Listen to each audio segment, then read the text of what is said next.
Welcome friends. ষষ্ঠ বেতন কমিশনের রিপোর্ট হাতে পাওয়ার জন্য যে আরটিআই করেছিলেন দেবপ্রসাদ হালদার, তিনি সেই কপি না পাওয়ার জন্য অবশেষে কন্টেম্প্ট মামলার দিকে যাচ্ছেন এবং ওনার যে আইনজীবী মিস্টার প্রবীর চ্যাটার্জি, তার মাধ্যমে দেখতে পাচ্ছেন কাদের এগেনস্টে কন্টেম্প্ট আনার কথা এখানে বলা হয়েছে।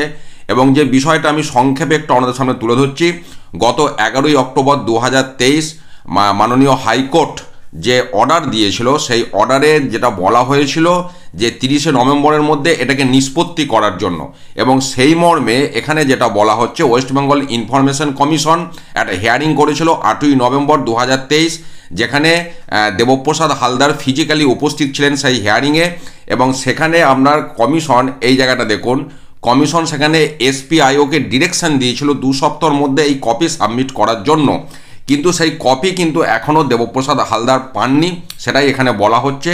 এবং যেহেতু তিনি পাননি, তারপরে এখানে যেটা বলা হচ্ছে যে hence this is a clear and gross violation of the solemn order dated 11/10/2023, অর্থাৎ এটাকে কোর্টের যে অর্ডার সেটাকে ভায়োলেট করা হচ্ছে।